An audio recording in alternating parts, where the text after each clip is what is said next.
नमस्कार। इस कहानी का शीर्षक है हाथी और 6 अंधे व्यक्ति। बहुत समय पहले की बात है। किसी गांव में 6 अंधे आदमी रहते थे। एक दिन गांव वालों ने उन्हें बताया, अरे आज गांव में हाथी आया है। उन्होंने आज तक बस हाथियों के बारे में सुना था, पर कभी छूकर महसूस नहीं किया था। उन्होंने निश्चय किया, भले ही हम हाथी को देख नहीं सकते, पर आज हम सब चलकर उसे महसूस तो कर सकते हैं ना। और फिर वो सब उस जगह की तरफ बढ़ चले जहां हाथी आया हुआ था। सभी ने हाथी को छूना शुरू किया। मैं समझ गया, हाथी एक खंबे की तरह होता है, पहले व्यक्ति ने हाथी का पैर छूते हुए कहा। अरे नहीं, हाथी तो रस्सी की तरह होता है, दूसरे व्यक्ति ने पूंछ पकड़ते हुए कहा। मैं बताता हूँ, ये तो पेड़ के तने की तरह है, तीसरे व्यक्ति ने सूंड पकड़ते हुए कहा। तुम लोग क्या बात कर रहे हो?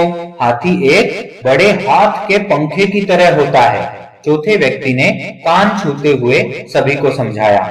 नहीं नहीं, ये तो एक दीवार की तरह है, पांचवें व्यक्ति ने पेट पर हाथ रखते हुए कहा। ऐसा नहीं है, हाथी तो एक कठोर नली की तरह होता है, छठे व्यक्ति ने अपनी बात रखी।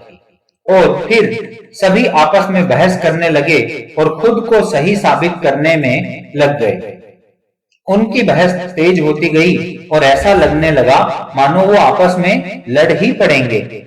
तभी वहां से एक बुद्धिमान व्यक्ति गुजर रहा था। वह रुका और उसने पूछा, क्या बात है, तुम सब आपस में झगड़ क्यों रहे हो? हम यह तय नहीं कर पा रहे हैं कि आखिर हाथी दिखता कैसा है, उन्होंने उत्तर दिया। और फिर बारी बारी से उन्होंने अपनी बात उस व्यक्ति को समझाई। बुद्धिमान व्यक्ति ने सभी की बात शांति से सुनी और बोला, तुम सब अपनी अपनी जगह सही हो। तुम्हारे वर्णन में अंतर है, इसलिए है क्योंकि तुम सबने हाथी के अलग अलग भाग छुए, यानी कि तुम सब लोगों ने हाथी को अलग अलग जगह से छूकर देखा। पर देखा जाए तो तुम लोगों ने जो कुछ भी बताया वो सभी बातें हाथी के वर्णन के लिए सही हैं। अच्छा, ऐसा है, सभी ने एक साथ उत्तर दिया। उसके बाद कोई वाद विवाद नहीं हुआ और सभी खुश हो गए कि वो सभी सच कह रहे थे। दोस्तों, कई बार ऐसा होता है कि हम अपनी बात को लेकर अड़ जाते हैं कि हम ही सही हैं और बाकी सब गलत हैं। लेकिन यह संभव है कि हमें सिक्के का एक ही पहलू दिख रहा हो और उसके अलावा भी कुछ ऐसे तथ्य हों जो सही हों। इसलिए हमें अपनी बात को रखनी तो चाहिए, पर दूसरों की बात भी सब्र से सुननी चाहिए और कभी भी बेकार की बहस में नहीं पड़ना चाहिए। वेदों में भी कहा गया है कि एक सत्य को कई तरीके से बताया जा सकता है।